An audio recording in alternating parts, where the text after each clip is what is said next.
Hello, everybody, and welcome to Sake Revolution. This is America's first sake podcast, and I am your host, John Puma, over at the Sake Notes. Also, the administrator at the Internet Sake Discord. You should go there right now, and join us. And I am your host, Timothy Sullivan. I'm a sake samurai, sake educator, as well as the founder of the Urban Sake website. And every week, John and I will be here tasting and chatting about all things sake and doing our best to make it fun and easy to understand. So, hi, Tim. How you doing today? I'm doing good. But, that's nice.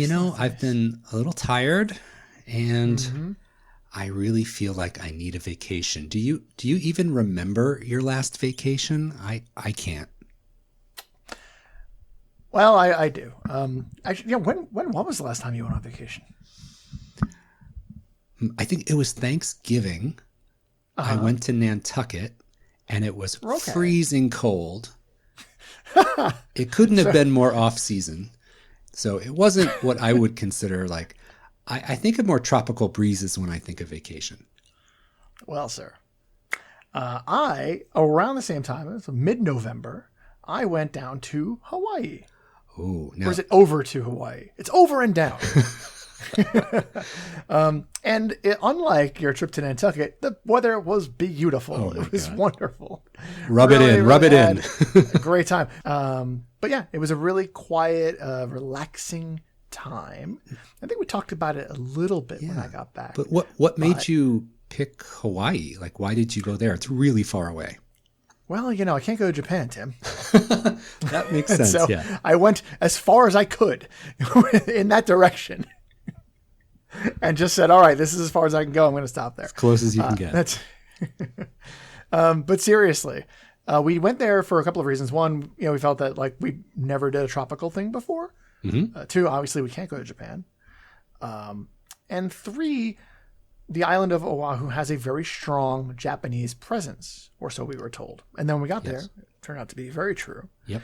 And so we got to experience a lot of Japanese culture while experiencing a tropical vacation while still being in the United States. It was a little surreal in a lot of ways. It was a lot of fun, though. I've only been to Hawaii one time. I went for work.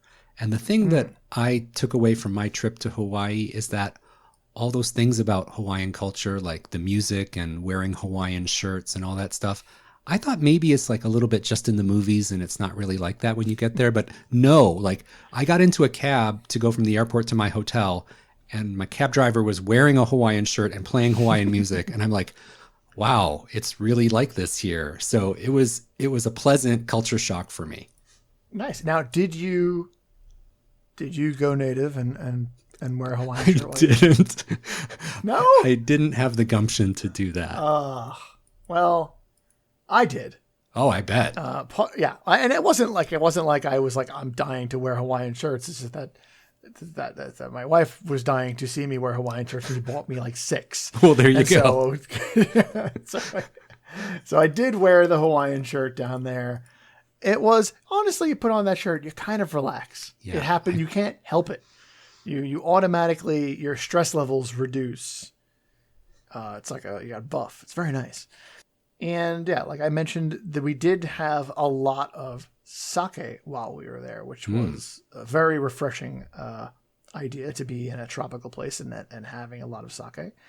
And one of the things we did was we visited the local sake brewery. Oh, yeah. It was nice to find out that there was a local sake brewery over in Hawaii. And this place, Islander Sake, actually opened up kind of during the pandemic. Not the best time, I want to say, to open up your sake brewery. But they did. They opened up in March of 2020. So, oh my gosh. Just when the going was getting good. Oh my gosh. It's like, yeah. I think that's when we were about like shutting things down in New York. So you're like, oh my God, this business opened up at the very beginning of the pandemic. That's going to be terrible for them. I hope they can survive. And they did survive and they thrived. They did really, really well. It's a very, very small establishment, a very small place. And, looking around only takes a few minutes. And then we sat down with the owner, who is also the toji, who is also the cook for their on-site omakase. And she brought us through the different sakes that she makes over there. Her name is Chiaki Takahashi. And as I mentioned, owner, toji, cook. Wow. Also, doctor. She is a doctor. She has a PhD in medical science. Wow. Yeah. She's like a Renaissance woman. It's crazy. And she actually started as a medical researcher to be like getting into researching stress-induced diseases. I think I got one of those. No, that's why you need to go on vacation. Yes. Wow. Yeah. And the story goes that one day she was very tired and stressed.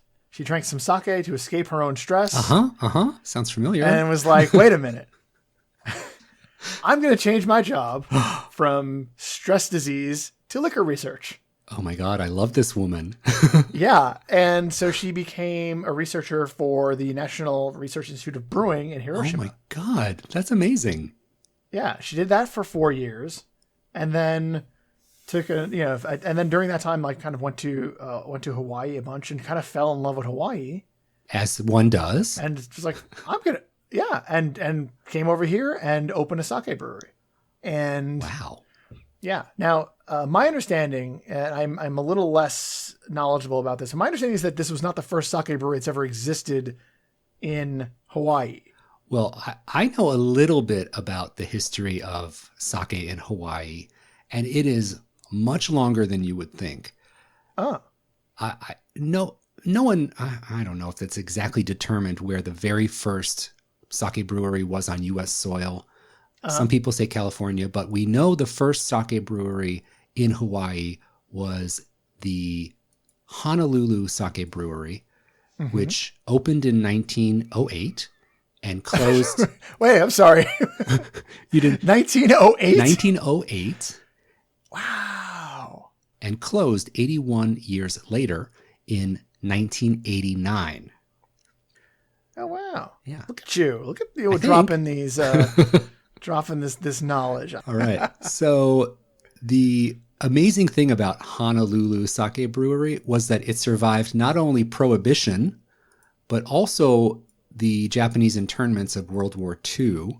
And the federal government outlawed sake brewing in Hawaii in December 1941. So like 3 weeks after the bombing of Pearl Harbor.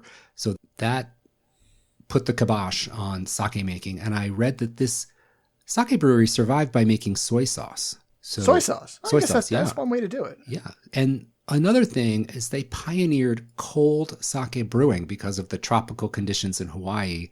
Back in the early 1900s, they needed to find a way to keep the fermentations going. So it's a really interesting company. And the brand that they had for all those years was Takara Masamune.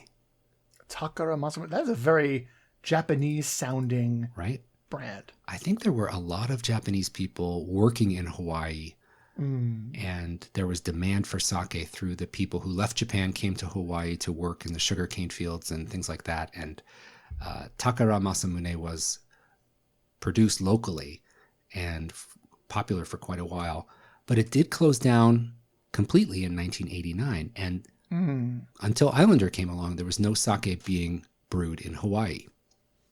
So they went under in 1989. They just missed like the sake boom by like just a couple of more, like 10, 15 more years, and they would have been like, in the heart of when sake started heating up in America. But I'm glad that Islander came along and picked up the baton, as it were. Yeah. So you said it was a very small brewery, right? Yes, it was very, very small. It is probably the second smallest brewery I have ever been to. Wow. The first being Kato Sake Works in Bushwick.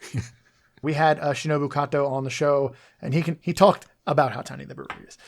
But he's moving to a larger facility. Kato's getting an upgrade. Yeah, Kato's getting an upgrade, and Islander is getting an upgrade as well. So, I like these like breweries that come along and they prove themselves out, making this like, really small batch, small facility setup, and then when the business is supporting them, they grow and produce more sake. I think it's a really good way to do it. Good business sense. Yeah. So if I understand correctly, they opened the Islander Brewery in Oahu, right? And then it is closed right now, and they're building a new brewery on the Big Island. That's right. Right. Okay. But they did open up a restaurant in Oahu to kind of maintain a presence in their, the home island, where this whole thing began. And so it's a restaurant called Hanale. And so Islander became really well known for their food. Like their omakase was really very popular, and it was really hard to book a reservation to get there because it was very, very, very popular, and people would go there and enjoy the food, and it was a sake pairing with the food, and so Hanale is a way for them to maintain that business in Oahu and keep their stake in the ground as like, this is where we started. Wow. Yeah. And that's like a sushi place? Yeah. Wow. It's an omakase sushi place. Yeah. Wow. Yeah. They are moving over and to a larger facility. And I think that on the Big Island, like also it's easier to get larger facility over there, less expensive. Well, I do have to ask you, if you went to the brewery, you went to the tap room, did you get to try the sake? What was your impression? I really, really liked it. So one thing that separates Islander from a lot of other breweries, in one particular bottle specifically, is that they were getting rice from Japan. Oh, that is not common. No, it's pretty cost prohibitive to ship rice over. But they were shipping rice from Hokkaido, Kitashizuku rice, which is kind of the third Hokkaido rice, right? Interestingly, bred to survive very cold conditions. So naturally they ship it to Hawaii. But yeah, she also had Calrose that she was using. Okay. She had California Yamana Nishiki. And she did not have it at the time, but in the past she had done omachi from Okayama. Well, if you think about where Hawaii is situated, they're not growing sake rice there now. So if you ship it from California or you ship it from Hokkaido, it's kind of almost equidistant. Yeah. That's a really good point, actually. Yeah. So we did taste through the whole lineup of what she had at the time. Most of it was Junmai Ginjo, Junmai Dai Ginjo. Okay. She also had a couple of like fruit infused sakes. I think we tasted one of the fruit infused sakes, the pineapple. Oh yeah, that was nice. It was a little funky. Well, that is kind of, I think, what you would expect from a Hawaii. If you said Hawaii fruit infused ? I would say, could it be pineapple? Could it be? Maybe. And the fun part is, and we talk about this on the show a lot, is that oftentimes when a sake brewery in Japan does a fruit-infused sake, they're using like the local prefecture fruit. So it really makes sense that she's using the pineapple from Hawaii, which is, I think if there's any fruit that they're known for, that's going to be it. Wow. Yeah. And so we did, after we were done with our tasting, we did leave there with a few bottles. Ooh. And Tim, if you go ahead and open up your little fridge there. Aha. Ooh. Yes. A sample. Yes. I brought back the Kitashizuku Junmai Ginjo for us to taste and talk about. So this is hand carried from John Puma. Yes, I put this in my luggage, by hand, and brought it all the way back, and it's been in the refrigerator since then. Wow, this is a special treat. Thank you so much for doing that. And pleasure. Do you want to give us the stats for this Kitashizuku Junmai Ginjo? Certainly. So as I mentioned, this is the Islander Sake Kitashizuku Junmai Ginjo. The rice, of course, is Kitashizuku Kitashizuku. Kitashizuku, as I mentioned earlier, is the third Hokkaido rice, and it is actually a crossbreed of omachi and hoshino yume, which is then crossbred with gimpu, which is another Hokkaido rice. Oh my God. So it's kind of I can't keep it straight. You got to take these two and you make one, and then you take the other one, you mix them, and then you get this one. This Kitashizuku. And it is, the notes on it generally say that it's kind of, it makes a large shinpaku, which is always a desire of a sake rice maker, and very low, quote unquote, contaminants. So it leads to a very clean flavor. And the polishing ratio of that Kitashizuku is 60%. Sounds good to me. Yeah. I don't know exactly what yeast she used on this one, but she generally uses number 7 and number 9. Okay. So it'd be probably one of those two. The alcohol content of the sake is 15.5. The acidity is 2.6, which is, that's high. And high. But wait, there's more. The sake meter value, that gauge of dry to sweet based on the density of the liquid when compared to water, is -7, Tim. And I think we talk about when you get farther away from 0, things get a little more interesting. Yeah. Things get a little more impactful. And I think that combined with the 2.6 of the acidity is going to be an interesting sake. She does not do charcoal filtration, so this is a Muroka. And this is also a Nama, so it was very important I've kept this cold. Okay, so, Tim, if you would be so kind as to grab your sample. I got it. All right. All right, get mine opened up.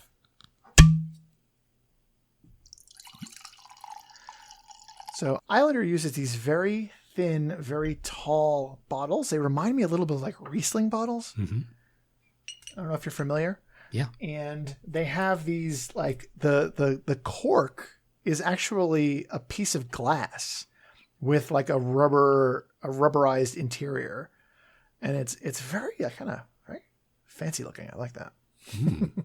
Sounds like a very unique bottle. Well, we'll have a picture of that in the show notes for sure. Absolutely. And we've also got a picture of me in front of the brewery. I am not wearing a Hawaiian shirt. Sorry, everybody. Oh. Yeah. But I am wearing shorts, which is a rare treat. Okay. I'm sure the traffic to the website is going to spike. Oh, my goodness. Forget it. We're going to have to pay extra for this one. All right. So we've got that in the glass. Tim, you want to hold it up? It looks, this is Muroka, so it is not completely transparent, right? Yeah, there's a very fine haze in here, and it has just a hint of a yellowish color, doesn't it? Yes, it does. Yeah. What you thinking? Well, it smells fruity. Mm-hmm. And it smells like something that's going to have a high acidity. Like it smells like an acidic fruit. Yeah. And I don't know if it's just my response to all our talk about pineapple before, but it smells a little bit like pineapple to me. A tiny bit. There is some tropical fruit. There's fruits, definitely, pineapple is being favored in that tropical fruit profile, I think. Maybe that was a goal of hers when putting this together. And I'm also smelling a little bit of like banana peel, a little bit of banana aroma. Yeah. Right? Yes, definitely. And there's something else in there. I think just like you mentioned the banana peel, I'm getting like a little more whole cloth banana. All right. Well, let's have a sip. All right. So does this taste like what you remember from the tap room? I feel like the acidity is a touch higher than it was when I originally got it. Bear in mind that, so this is a Nama, and despite my best efforts, time is still our enemy. And I did purchase this back in November.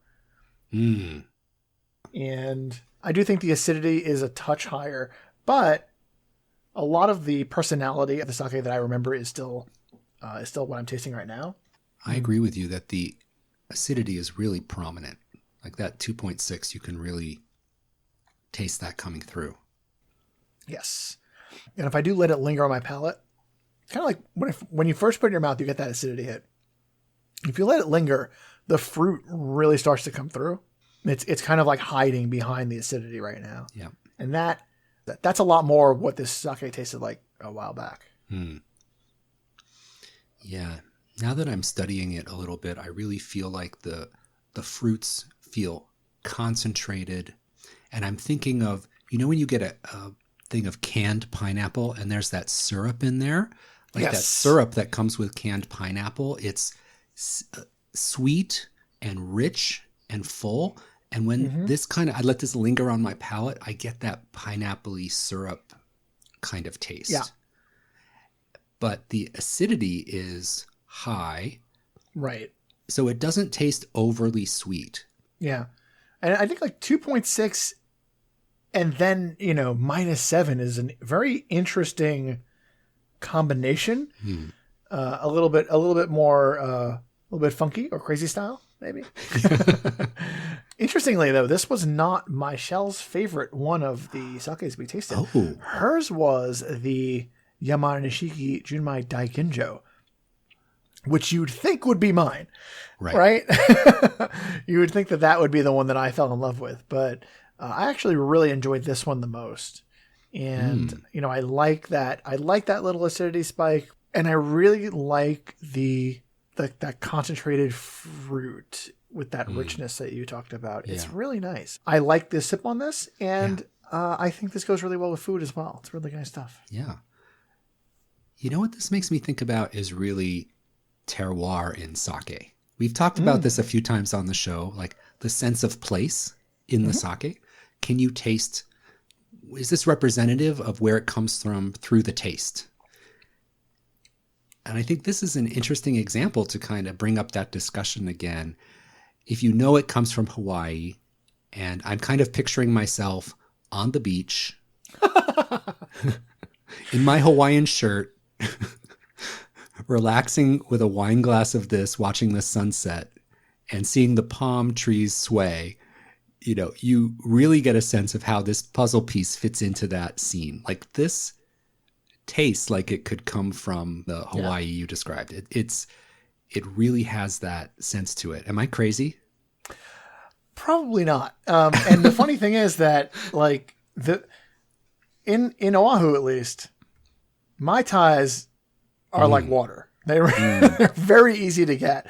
And so you're exposed to high acidity drinks constantly. And this kind of comes in a little subtle in comparison. Oh, wow. When you think about a Mai Tai, it's really intense. Yeah. So yeah, that might have also been influencing me a little bit. But I do really like their sake. I really like what they're doing. It's one of those things where, I'm when I taste it, I immediately wonder where it's from, and I think, what prefecture is it from? It's very. I think that's nice when something come along and make sake on U.S. soil that you can easily mistake for Japanese sake. I do think that question of sense of place, and that makes me think about like the stuff that's being made in Brooklyn. Yep. And how that reflects what we might eat it with, where we might be drinking it, the water it's made with. And I can imagine the folks at Islander are just immersed in their environment, their water, their food culture. And even though they've come from Japan, they are in Hawaii because they fell in love with that environment. And they're crafting a sake that fits that really well. So it's interesting to taste this. And do you know if they're distributing outside of Hawaii right now? They are working on it. My understanding is that they have a working relationship with World Sake Imports, who are based in Oahu. Yeah. And I know that they had brought up some things to New York to show around to the stores and restaurants here, but I don't know if the actual distribution has begun as of yet. Okay. So TBD. TBD. Yeah. Or perhaps coming soon. But I think if you live in Hawaii, you can get this probably at the tap room or you could probably get this online pretty easily. You can get this at local liquor stores. Okay. At some local liquor stores in Hawaii. And usually they sell it at the sake shop in Oahu as well. So definitely, for all of your sake needs in Oahu, please stop at the sake shop. It's a wonderful place. Need to get Nadine a little shout out. And yeah, there are some other. I think they do sell them in a couple of other shops in the vicinity. That's great. Wow. Well, yeah, John, I do have to say thank you, because drinking this Islander sake has been like a mini vacation in a glass. I didn't get the Mai Tai. I didn't get the beach. But this is pretty darn close in my book. Thank you for bringing this from Hawaii for us to taste. It was a real treat. Oh, no problem. My pleasure. I love sharing fun sake with people, and specifically with you. So this was this is great to do. Yeah, well, I hope our listeners enjoyed hearing about this Hawaii sake, and hopefully we'll be seeing more of it in the future. Yeah. And I do want to thank our listeners so much for tuning in. We really do hope that you're enjoying our show. If you would like to show your support for Sake Revolution, the best way you can support us now is to join our community on Patreon. We're a listener-supported show, and all the support we receive from our patrons goes to helping us host, edit, and produce a podcast for you each and every week. If you would like to learn more about our Patreon, please visit patreon.com/sakerevolution, or you can go to our site, sakerevolution.com. But you don't have to stop there. There are other ways to support our show, such as leaving a review on your podcast platform of choice. That gets the word out about the show. It really gets this show into more ears, which is kind of the secret sauce to doing a podcast. You can also do it more directly. Just tell your friends, tell your family, tell them, maybe they should go to Hawaii on vacation, and that there's also a sake brewery there. And as always, if you would like to learn more about the topics or the individual sakes that we tasted on this or any of our episodes, be sure to visit our website, sakerevolution.com, for the show notes and a written transcript for each and every episode. And if you'd like to reach out to us directly, we have prepared a few options for you. You can do it the old-fashioned way and email us at feedback@sakerevolution.com, or you can DM us on social media. That would be Instagram, Facebook, and Twitter. On Instagram, we are Sake Revolution Pod. Everywhere else, we are just Sake Revolution. So, until next time, please grab a glass, raise your raise your sake. Please remember to keep drinking sake, and kampai.